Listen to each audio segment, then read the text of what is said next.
فمن یکفر بالطاغوت ویؤمن باللہ فقد استمسک بالعروۃ الوثقی لا انفصام لها واللہ سمیع علیم۔ تو جو شخص بھی طاغوت کا کفر کرے گا، انکار کرے گا، طاغوت کے خلاف بغاوت کرے گا اور ایمان لائے گا اللہ پر، یہ اہم ترین مقام ہے اس اعتبار سے کہ جیسے میں نے اس سے پہلے بھی دیکھا لا الہ الا ہو، لا الہ پہلے ہے، الا ہو بعد میں آتا ہے، نفی اس بات۔ اسی لیے بعض جو ہمارے سلسلے تصوف کے ہیں اس میں جو ذکر ہوتا ہے لا الہ الا اللہ، اسے نفی اس بات کا ذکر کہتے ہیں، لا الہ الا اللہ، الا پر وہ ضرب لگاتے ہیں قلب کے اوپر، جس سے ایک خاص قسم کی کیفیت پیدا ہوتی ہے، ایک نفسیاتی کیفیت حاصل ہوتی ہے۔ تو پہلے نفی ہے پھر اس بات، وہی ہے پہلے طاغوت کا انکار کرو پھر اللہ پر ایمان لاؤ، تب ایمان معتبر ہے۔ طاغوت کسے کہتے ہیں؟ طغا سے بنا ہے، طغا طغیانی، دریا اپنے حدود کے اندر بہ رہا ہے لیکن اب یہ کہ اس کی پانی ادھر چھلک گیا ہے، اپنے حدود سے کناروں سے نکل گیا، اسے کیا کہتے ہیں؟ طغیانی، طغیانی آئی ہوئی ہے، طغیانی۔ تو انسان کا اور جنوں کا مقام کیا ہے؟ وما خلقت الجن والانس الا لیعبدون، میں نے نہیں پیدا کیا جنوں اور انسانوں کو مگر اس لیے کہ میری بندگی کریں۔ جو حد بندگی سے تجاوز کرے گا وہ طاغوت ہے، چاہے وہ ایک فرد ہو، کوئی ادارہ ہو، کوئی ریاست ہو۔ میں نے یہ تین چیزیں گن دی ہیں۔ انفرادی حیثیت سے میں اپنے حد بندگی سے تجاوز کرتا ہوں، اگر زندگی آمد برائے بندگی، زندگی بے بندگی شرمندگی، اگر میں حد بندگی سے تجاوز کر گیا تو میں طاغوت ہوں۔ کوئی ادارہ آپ نے بنایا ایسا جس میں لمیٹیشن نہیں ہے اللہ کے احکام کی، بلکہ اس کے اندر آپ نے اپنی اتھارٹی جو ہے وہ بڑی مطلق رکھی ہوئی ہے، طاغوت ہے۔ ریاست آپ نے قائم کی، حاکمیت عوام کے لیے یا حاکمیت کسی ایک خاندان کے لیے، وہی طاغوت ہے۔ اس کی نفی، اس کا انکار، اس کے خلاف بغاوت کر کے ایمان لاؤ گے تو ایمان معتبر ہے۔ اور اگر طاغوت سے دوستی بھی چل رہی ہے، طاغوت کی چاکری بھی ہو رہی ہے، انگریز کی ملازمت بھی کر رہے ہیں، انگریز کی فوج میں شامل ہو کر خانہ کعبہ پر جا کر گولیاں بھی چلا رہے ہیں، انگریز کی فوج میں شریک ہو کر اور جنرل ایلن بی کو یروشلم کا قبضہ لے کر دے رہے ہیں، لیکن ساتھ ہی تہجد بھی پڑھ رہے ہیں۔ ایسے تھے فوجی مسلمان بلوچ ریجمنٹ کے اور پنجاب کے، بڑے لمبے لمبے بال، زلفیں رکھی ہوئی ہیں، نمازی ہیں، اور یہ کہ تہجد ہے کہاں؟ انگریز کی فوج میں۔ یہ تو طاغوت کی چاکری کر رہے ہو بھائی، طاغوت کے ساتھ تعاون۔ حال یہ ہے کہ حضور فرماتے ہیں من مشى مع فاسق ليقويه فقد اعان على هدم الاسلام، جو شخص کسی فاسق و فاجر انسان کے ساتھ چلے اسے تقویت پہنچانے کے لیے، اس نے اسلام کی عمارت کو جڑوں سے کھودنے میں مدد کی، منہدم کرنے میں مدد کی۔ من مشا صرف چلنا، آپ کسی کے ساتھ چلتے ہیں تاکہ تقویت اسے ہو جائے، لوگوں کو معلوم یہ بھی ان کے ساتھ ہے۔ من مشا مع فاسق، فاسق کافر بھی نہیں، فاسق، لیقویہ، تاکہ اسے تقویت پہنچائیں۔ فقد اعان علی ہدم الاسلام، اسلام کی عمارت کو جڑوں سے کھود کر گرانے میں مدد کی۔ ایک اور حدیث میں آیا اذا مدح الفاسق، جب کسی فاسق کی مدح کی جاتی ہے، غضب اللہ تعالی واہتز لہ العرش، اللہ تعالیٰ انتہائی غضبناک ہوتے ہیں اس درجے کہ عرش کانپنے لگتا ہے، تھرا اٹھتا ہے عرش، اتنا غضب آتا ہے اللہ تعالیٰ کہ ایک شخص میرا باغی ہے، میرا فاسق ہے، فاجر ہے، اور اس کی مدح کی جا رہی ہے۔ اب اس کی روشنی میں آپ اپنے طرز عمل کا جائزہ لیجیے۔ لگے ہوئے ہم اسی نظام کی چاکری میں، اسی نظام کو تقویت پہنچانے میں۔ کہاں ہے اللہ کے ساتھ؟ ان سے ہم نے کہاں بغاوت کی؟ بغاوت کے کم سے کم یہ سمجھیے 3 درجے ہیں۔ سب سے کم کیا ہے؟ نظام سے شدید نفرت ہو، ترک تعاون ہو، ترک موالات ہو، یہ نیگیٹو حصہ ہے صرف۔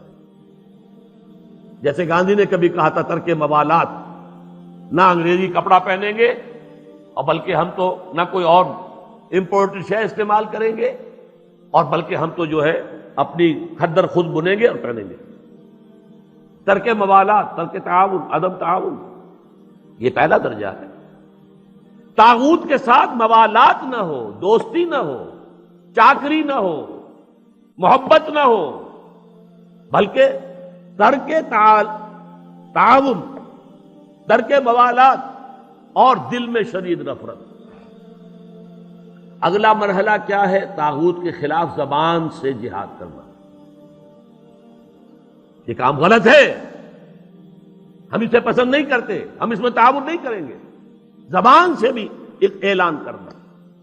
اور آخری مرحلہ ہے سب سے اونچا، طاقت کے ساتھ اس طاغوت کو ملیا میٹ کر کے حق کا نظام قائم کرنے کی جد و جہد کرنا۔ یہ ہے اصل مطلوب۔ الآن جیسے کہ مجھے واقعہ یاد آ گیا حضور کا، کہ حضور اور حضرت عمر ساتھ ساتھ چل رہے ہیں، کوئی چہل قدمی ہے یا کچھ اور معاملہ ہے۔ حضور پوچھتے عمر تمہیں مجھ سے کتنی محبت ہے؟ عرض کیا کہ حضور آپ مجھے دنیا کے ہر انسان سے زیادہ محبوب ہیں۔ اب آپ آنکھوں میں آنکھیں ڈال کر پوچھتے ہیں اور اپنی جان سے؟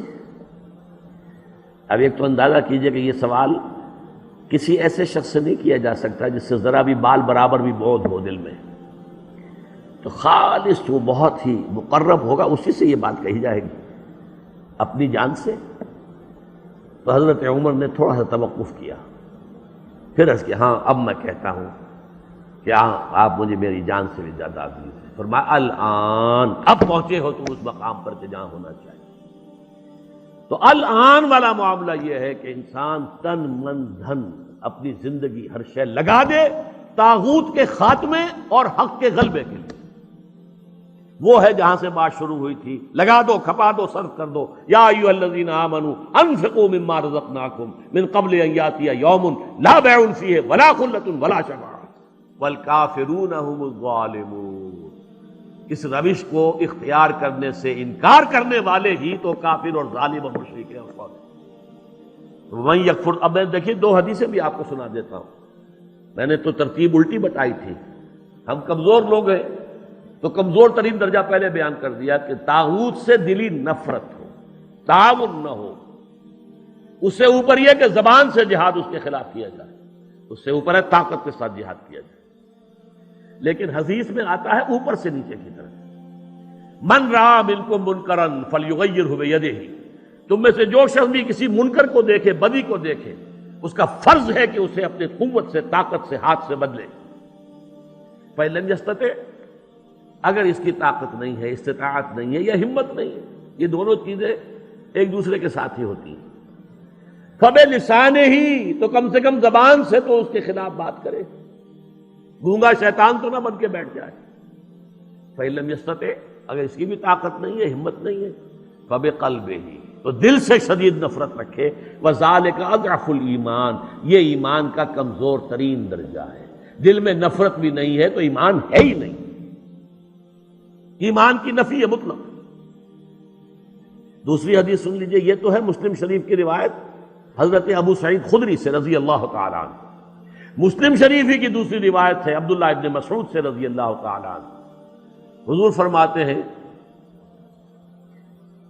ما من نبی بعثہ اللہ فی امتہ قبلی الا کان لہ حواریون و اصحاب، اللہ تعالیٰ نے کسی بھی قوم میں، امت میں مجھ سے پہلے جب بھی کسی رسول یا نبی کو مبعوث کیا تو اس کے کچھ نہ کچھ صحابہ، کچھ نہ کچھ حواری ہوتے تھے۔ حواری حضرت عیسیٰ کے صحابہ کو کہتے ہیں، صحابہ جو ہیں حضور کے ساتھی ہیں۔ تو ہر نبی کے کسی کے کم کسی کے زیادہ کچھ نہ کچھ تو ہوتے ہی تھے نا۔ وہ کیا کرتے تھے حواری اور صحابہ؟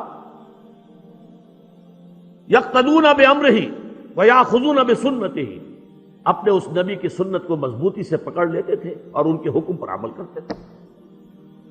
ثم انہا تخلف من بعدہم خلوف، پھر ہمیشہ ایسا ہوتا رہا کہ کچھ عرصے کے بعد ایسے ناخلف لوگ آ جاتے تھے امت کے اندر، یقولون ما لا یفعلون ویفعلون ما لا یؤمرون، کہ جو کہتے تھے وہ کرتے نہیں اور کرتے وہ ہیں جس کا حکم نہیں ہوا۔ نئی سے نئی رسمیں، نئی سے نئی بدعات جن کا کوئی ثبوت نہیں، کوئی حکم نہیں، کوئی ثبوت ہی نہیں کہ دور صحابہ میں بھی کوئی ایسا کام ہوتا، تو وہ تو ایجاد ہو رہی ہیں اور ان کے اوپر پیسے بھی لگ رہے ہیں، تقریبات بھی ہو رہی ہیں، سب کچھ ہو رہا ہے، اور جو اصل سنت ہے وہ ترک۔